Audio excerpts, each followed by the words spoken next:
Hi, this is a video on how to create a 3D curved tulip quilt block.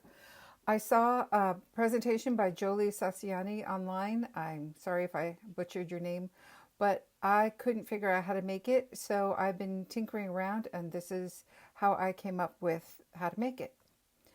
So what we're going to talk about today is how to make just one block. I used 2.5-inch squares, but honestly you could adapt this to 1.5-inch, 3.5-inch, whatever size squares inspire you. We need 48 of the white squares, then 24 of the dark squares, and this could be orange or purple or whatever color inspires you.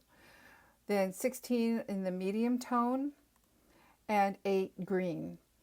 You will make one single center square, and I used yellow, but it's twice the size of all the other squares. I know it's not exact math, but if you're making 2.5-inch squares, they will turn out to be a 2-inch size. So you cut a 4.5-inch square if you're using 2.5-inch blocks. If you're using 3.5-inch blocks, you would cut a 6.5-inch square. Hope that makes sense.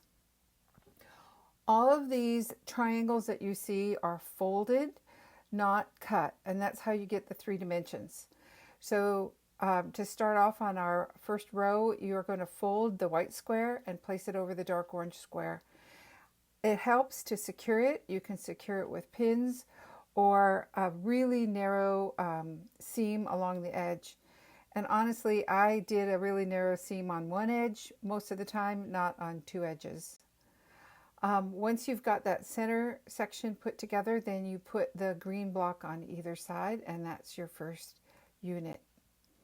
Then for the center portion of the tulip, and you're going to make 4 of these tulip units, you are going to put a folded dark orange square on the white square. And then you have also a folded medium orange square on top of the dark orange. And you can see here the way that you might pin it also. And then this is your next section of the tulip, the middle section of your tulip. And this is how it kind of works out.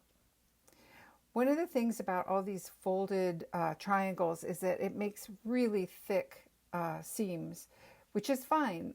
Just make sure that you iron them to opposite sides so that you can nest those 2 seams together really well and get a better point.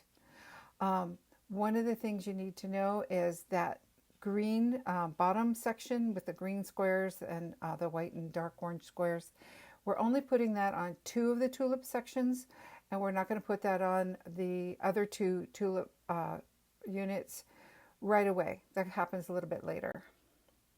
So now this is to make the top strip. You're going to have that medium orange square topped with a folded white square. Okay? And then this is how that will go together. And again, a reminder, you're only going to make the complete tulip unit twice. You'll put the whole thing together a little bit later on. It's just much easier for piecing. This is just an idea of how you get your curves, because after you've got your tulip unit together, you can iron those folded triangles back, and it creates these really cool curves.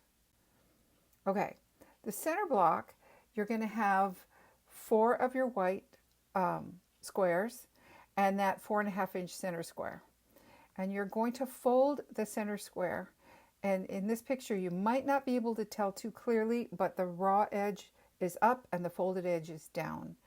And we're going to create a sandwich so that you have the 2 white squares on the left side, and you sew a seam there, and 2 white squares on the right side, and you sew a seam there.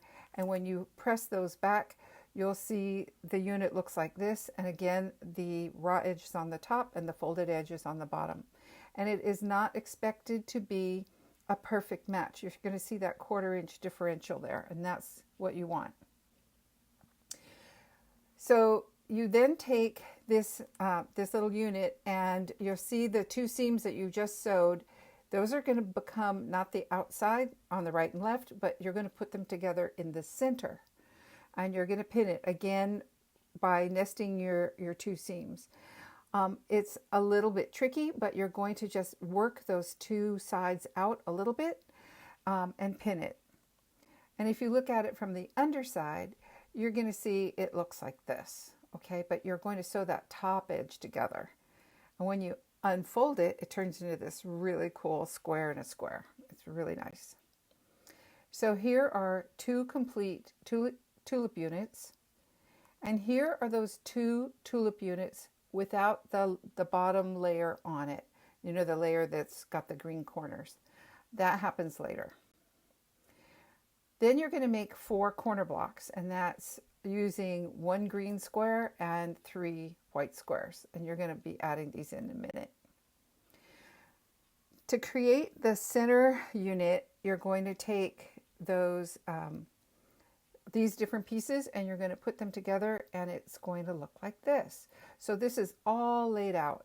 So you have your corner units in place, you have your 2 complete tulip units on the right and left, and your 2 not complete tulip units on the top and bottom. You're then going to sew the top row together and the middle row together and the bottom row together, and it'll look like this. And when you put all of it together, it's going to look like this. Pretty cool. So this is just to show you how you could pin back the triangles to create the curves. If you're going to make a wall hanging or something that isn't going to get washed a lot, you might try starching these down. Otherwise, you pin everything down and then you can top stitch or hand stitch. To be honest, I used invisible thread and I top stitched. It got a little wrinkly, so I'm going to work on my technique, but this is still a really cool block, and I hope that you all give it a try, and good luck.